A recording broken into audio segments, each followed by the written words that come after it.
ಎಲ್ರಿಗೂ ನಮಸ್ಕಾರ. ನಾನು ಎಲ್ರಿಗೂ ಇವತ್ತೊಂದು ವ್ರತನ ಇಂಟ್ರೊಡ್ಯೂಸ್ ಮಾಡ್ತಾ ಇದ್ದೀನಿ. 16 ಸೋಮವಾರ ವ್ರತ ಅಂತ ತುಂಬಾ ಜನ ಗೊತ್ತಿರುತ್ತೆ, ಎಲ್ಲರೂ ಮಾಡಿರ್ತಾರೆ ಕೂಡ.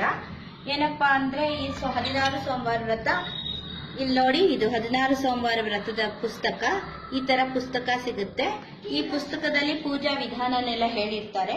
ಇದು ಆಷಾಢದ ಶುದ್ಧ ದ್ವಿತೀಯದಿಂದ ಪ್ರಾರಂಭಿಸಿ ಕಾರ್ತಿಕ ಶುದ್ಧ ದ್ವಿತೀಯದವರೆಗೂ ಅಂದ್ರೆ 4 ತಿಂಗಳು 16 ಸೋಮವಾರಗಳಲ್ಲಿ ಮಾಡಬೇಕು.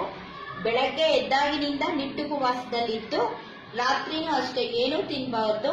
ಇದಕ್ಕೋಸ್ಕರ ಈ ಪುಸ್ತಕದಲ್ಲಿ ಒಂದು ಸಿಹಿ ಮಾಡೋದು ಹೇಳಿದ್ದಾರೆ. ಗೋಧಿ ಹಿಟ್ಟಿನ ತುಪ್ಪದಲ್ಲಿ ಚೆನ್ನಾಗಿ ಹುರಿದು ಅದನ್ನ ಬೆಲ್ಲದ ಪಾಕದಲ್ಲಿ ಕೂಡಿಸಿ ಗುಳ ಪಾಪಡಿ ಮಾಡ್ಕೋಬೇಕು.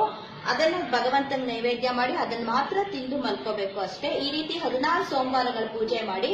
ಮತ್ತೆ ಇದಕ್ಕೆ ವಿಶೇಷವಾಗಿ ಇಲ್ಲಿ ನೋಡಿ, ಇದು ಹುತ್ತದ ಮಣ್ಣಲ್ಲೇ ಮಾಡ್ಕೊಂಡಿರೋ ಶಿವಲಿಂಗ.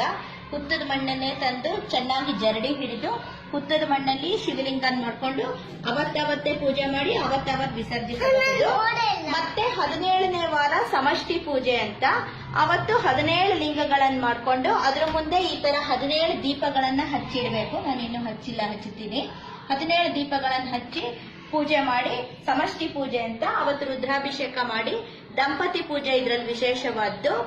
17ನೇ ವಾರ ಮಾತ್ರ ದಂಪತಿಗಳಿಗೆ ಇಬ್ರು ಜೋಡಿ ನಮ್ಮ ಯಥಾಶಕ್ತಿ ಪಾದ ಪೂಜೆ ಮಾಡಿ ಅವರಿಗೆ ಬಾಗಣ ಕೊಟ್ಟು ಯಥಾಶಕ್ತಿ ದಕ್ಷಿಣೆ ಕೊಟ್ಟು ಊಟ ಹಾಕಿ ನಮ್ಮ ಇಷ್ಟದಂತೆ ಎಷ್ಟು ಜನ ಬೇಕೋ ಅಷ್ಟು ಜನ ಕರಿಬಹುದು ಮಾಡಿ ಅವತ್ತು ಅದನ್ನ ಮತ್ತೆ ಭಗವಂತಂಗೆ 17ನೇ ವಾರ ಮಾಡಿ ನಾಂದಿ ಹಾಡ್ದಂಗೆ ನಾವು. ಯಾಕಂದ್ರೆ ದೇವ್ರ ಪೂಜೆನ ಯಾವತ್ತು ಮುಕ್ತಾಯ ಅಂತ ಮಾಡಬಾರ್ದು.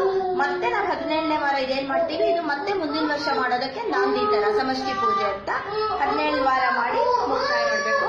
ಮಾಂಗಲ್ಯ ಭಾಗ್ಯ ಗಟ್ಟಿಯಾಗಿರ್ಲಿ ಅಂತ, ಮಾಂಗಲ್ಯ ರಕ್ಷಣೆಗಾಗಿ ಗಂಡನಿಗೆ ತುಂಬಾ ಆಯಸ್ಸು ಆರೋಗ್ಯ ಕೊಡ್ಲಿ ಅಂತ ವಿಶೇಷವಾಗಿ ಮಾಡೋ ವ್ರತ ಇದು. ಎಲ್ರೂ ಈ 16 ಸೋಮವಾರ ವ್ರತನ ಇಷ್ಟ ಆದ್ರೆ ನೋಡಿ ಆನಂದಿಸಿ ನೀವು ಮಾಡಿ ಇದರ ಫಲಾನ ಪಡೀರಿ ಅಂತ ನಾನು ಆಶೀರ್ವದಿಸ್ತೀನಿ.